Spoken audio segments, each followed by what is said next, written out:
podcast. Thank you so much for checking out this particular video.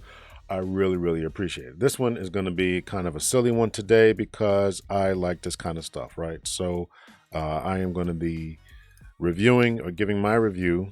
Oh, I didn't mean to do that. Giving my review on Godzilla X-Kong, the New Empire.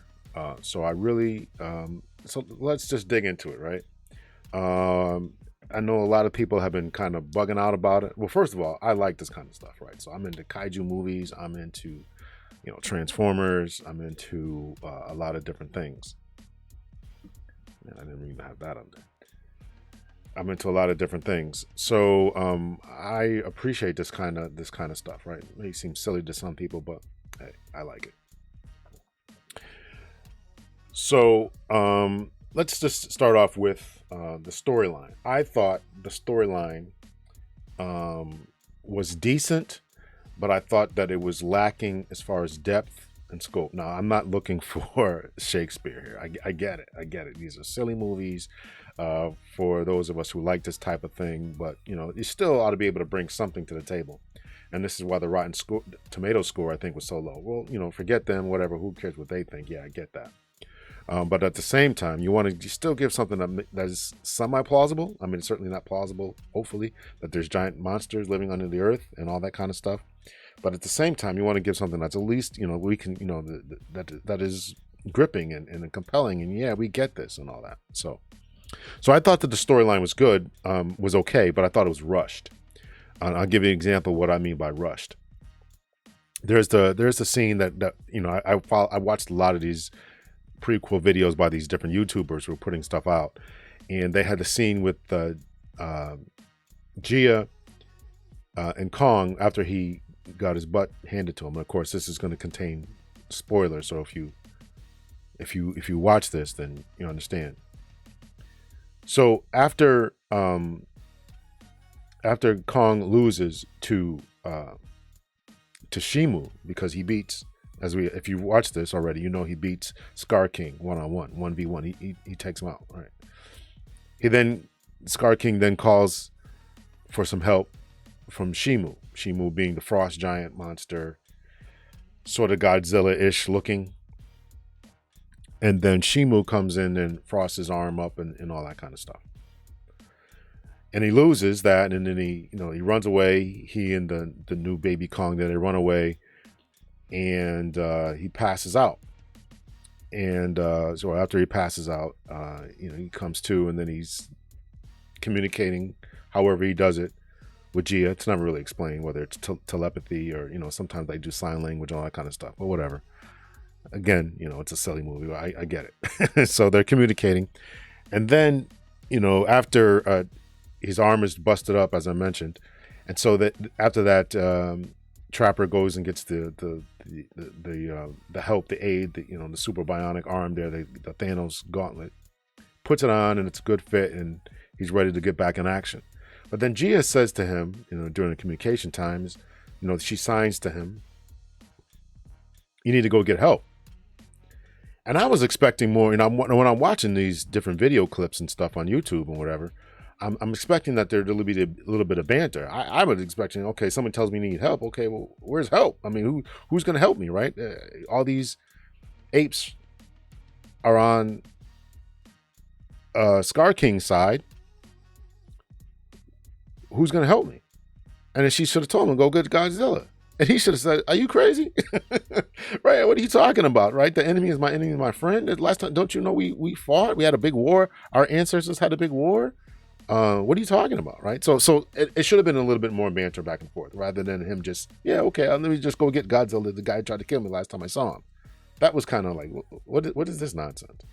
So that's an idea that's what I'm saying. It just felt rushed. They should have hashed that out a little bit more. So that's what I thought was rushed. And I don't know if they're trying to keep the movie under 2 hours, but I personally, if you give me a good story, 2 hours, 15 minutes, 2 hours and 30 minutes, I'm good. If it's a good story, right? I mean, I just think that they really should have elaborated on that a little bit. So that was the biggest, I think that was the biggest thing that I thought was rushed. Also, the Mothra reveal I thought was a little rushed as well. Okay, we didn't. There's an egg around here. Where was Martha at? Nobody saw this egg. Nobody saw the hit her in the caterpillar form, molting or cocooning. Nobody noticed this. So I thought that was a little bit rushed as well. So that's it. I thought that Godzilla was kind of a jerk unnecessarily in the movie. I just, and listen, I'm team Godzilla all the way. So I love me some Godzilla, but I just thought that the images that they portrayed of him as a protector, as a keeper of and a balance of nature, was set up in these previous movies, and now in this movie, I think he went a little bit beyond that. Now, as I'm processing this, maybe that was, maybe they did it for the greater good. So I'm specifically speaking about his fight with Tiamat, right? So in the Arctic, Godzilla's trying to power up. He goes to France. Number one, he goes to France, takes on a nuclear reactor, consumes all of that. I guess he figures, I'm still not strong enough to face this threat that's to come. Let me go out here and let me go to another place where there's plenty of food, or for him to consume. He then takes it over. He then goes into a fight with Tiamat, this snake type monster that lives in the Arctic, and he kills it, him or her, whatever. And then he goes into where Tiamat's lair was, and then consumes all the energy to power up. And that's where the scene was, where he's in this ice cocoon type thing. So my daughter's like, Godzilla's a menace. And I'm watching the movie with her, her and my son, we all went together, and she's like, Godzilla's a menace. And I couldn't disagree with that. Like, why would you paint this guy like that? Okay, it's not like he took Tiamat out, threw him to the side, barked at him a little bit, said, listen, I just need to be here for, give me a good hour, power up, and then I'll let you have the place back. He kills him. He kills him.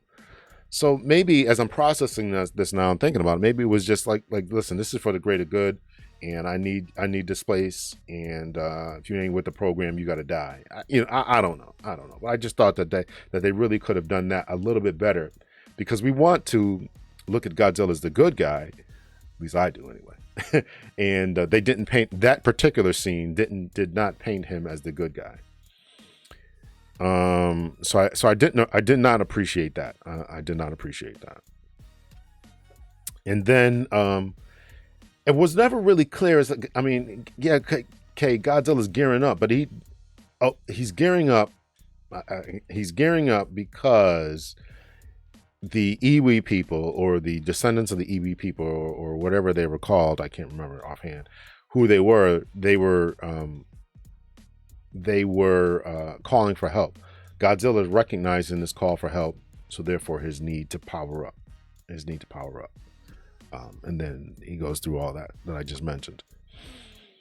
So let's see. Kong has been consistently underpowered, and I don't like that. I think that I didn't like it in Godzilla versus Kong, and I don't like it now. If you remember off the top of my head, Godzilla versus Kong, the humans had to save Godzilla at least 2 times. The first time was when they were on an getting wrapped up and he's about to suffocate, and the humans had to fire their weapons at him. I didn't appreciate that. Again, I'm a team Godzilla guy. I wanted Godzilla to win these fights. However, you shouldn't underpower Kong for him to need human assistance again. And here it is again in this movie that they did it again, right? He had a toothache, rotten tooth, whatever was going on with that. The humans had to intervene. He gets his butt handed to him by Scar. Instead of having some natural healing power that would take him a little bit of longer time, the humans had to step in again. I don't appreciate that about Kong. And then, of course, he needed Godzilla's axe. I don't appreciate that. And Kong had this super intelligence, right? He set booby traps. He was out there setting booby traps for anyone who might try to pursue him. So I appreciated the intelligence that they gave him, but it didn't. Godzilla's brute strength and other individuals' brute strength overcame that, and I didn't really appreciate that. I'm not exactly sure how I would have written that. But maybe just a just a one-on-one. Hey, this is what it is. But I didn't appreciate him losing and needing the human's help quite so much. Let's get to the people here. I thought the people were fine. I try to make this channel really about men's issues and on all that kind of stuff. And so again, I don't have any problem with the actors. I mean, the script is what it is. Again, I thought some of it was kind of rushed and all that, but whatever. But my idea of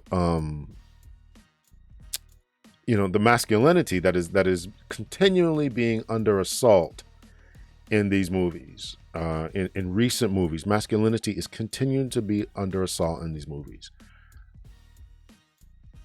So the guy Trapper and Bernie Henry Tyree, what's his name? Henry Tyree, Brian Tyree Henry and Dan Stevens, those two characters, right? They're hugging, they're scared. At times, Trapper's character was kind of like, okay, let's get this done. I'm going to fly this. I'm going to do that, and I'm going to do whatever. The other male character who's in the movie, his name was Alex Ferns. I don't know, he was some kind of military person.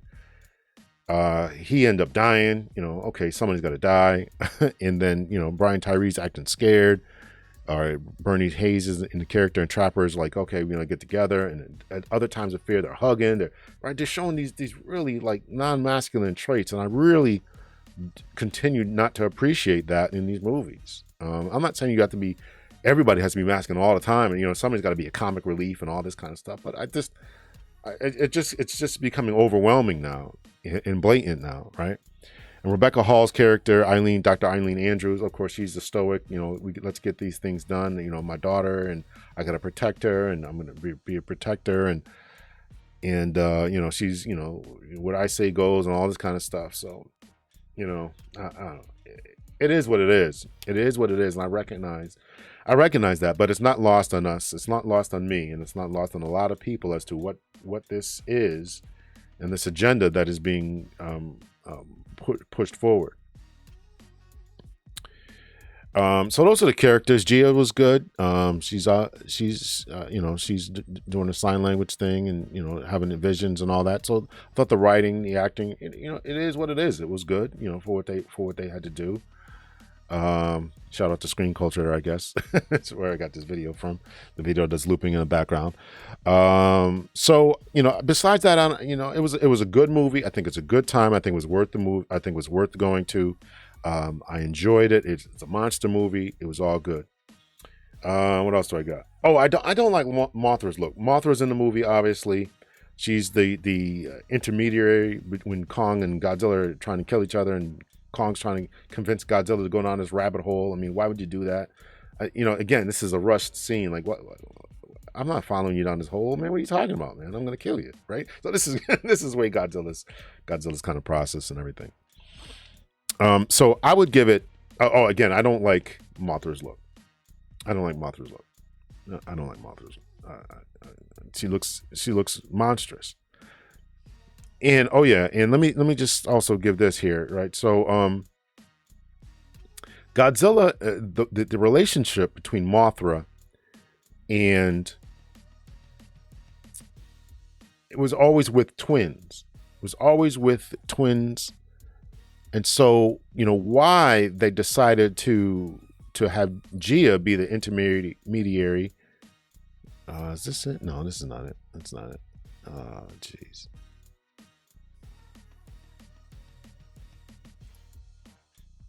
Oh, here they are. Yeah, so this is the intermediary. There was always twins that were kind of the spokespeople or the intermediary between the humans and whatever. In this movie, they had Gia doing it, and there wasn't really no explanation, right? And so this is not in line with the lore. It's not a huge deal, but us Godzilla fans, right? This is right, and even in the Godzilla vs. Kong, or Godzilla, King of the Monsters, that was they even hinted at, and if not outright said that there were twins. So, I just didn't appreciate that. I just didn't appreciate that. So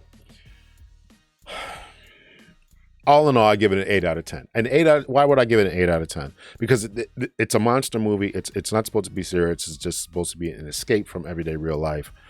So therefore, it was good. I thought, besides the rushed storyline, Kong being underpowered, needing the axe, needing his gauntlet, constantly needing to be saved by humans, Mothra's look, and the rushed elements that I mentioned. I just that was why I took 2 points off. Otherwise, it was a good movie. When it comes out on DVD, I buy my movies. Right, I don't rely on these streaming services. So I buy any movie that I want to watch over and over again. I'm going to buy. I'm obviously going to add it to my collection. I thought it was good. Let me, as I see the screen here, let me talk about the antagonist. Right, Scar. Scar King was a dominant ape orangutan type of creature, destined to take over the world, trying to get back to the surface world. All that was good. It was all good. He was a little kind of, really kind of smart, more intelligence. He had Shimu under his control. Never really explained how he being Scar, had Shimu, the ice giant there, had Shimu under his control. One of those crystals somehow caused them pain. Whatever. I mean, I'm not going to overthink this. So, okay, it was a good storyline, and it was all that, and I appreciated that in a 1v1 fight, Kong could take him, but he can't take 2. Still, why would you go get your enemy? I'm not going to get this dude. Listen, I don't know. You got any other suggestions? Because I'm not going to get him. So, I think that they really should have had a little bit more dialogue to convince, or maybe use Mothra to convince, or something like that. Even though that was the end of it. But that should have been at the beginning. So that's it. I'm obviously not a reviewer, but that's just my thoughts about it. So for a monster movie, it is what it is. It's not lost on me that men in movies in leadership, dominant savior type roles is becoming a thing of the past. It's not lost on me. I'm looking for. I think they're probably going to do a 3rd one in which they're probably going to kill everything, which they should. But of course, Godzilla can't die. So I would not be surprised. My predictions and what I would like to see in the next one is Godzilla to die, but yet still have a son of Godzilla or some egg somewhere, because I guess the rumor is that from the movie, what was it? From the movie, it was the prophecy was a star, or the ancient texts that were written on the wall, the hieroglyphics there were. There was a great evil, Godzilla ate a star or something like that, and that's obviously who was that? Godzilla ate a star. Oh, Space Godzilla. And also Destroyer, maybe Godzilla, Destroyer, Godzilla, Space Godzilla. That'll probably be the next one. And they'll both probably die. I would appreciate it at this time. Godzilla is never supposed to show any type of weakness. He's never supposed to back down from a fight. He's never supposed to, lose, die, and all that. So, I think that somehow Godzilla is, may get his butt handed to him. That's what really should have happened in this movie. He really should have got his butt whooped, and then gone and powered up. That's what should have happened. That's what should have happened. But anyway, for the next movie, there's probably be Space Godzilla or Destroyer to end off the series, and everybody dies, but yet Godzilla somehow remains alive because he's got a kid. That's what I'd like. That's what I personally would like to see. But anyway, so that's it. That's my 20-minute review of Godzilla versus Kong, Godzilla X Kong. I liked it. And I think I covered everything from the future prophecies. What I would like to happen. Storyline was a little rushed. Godzilla was kind of a jerk. Kong is underpowered. I didn't appreciate Mothra's look. Even in King of the Monsters, I didn't appreciate her look. And all that. So let me know your thoughts, your opinions. I just thought I'd like to throw this in here. I still have more content to give about men's spaces and how we can improve ourselves and all that kind of stuff. So much love and peace, everyone.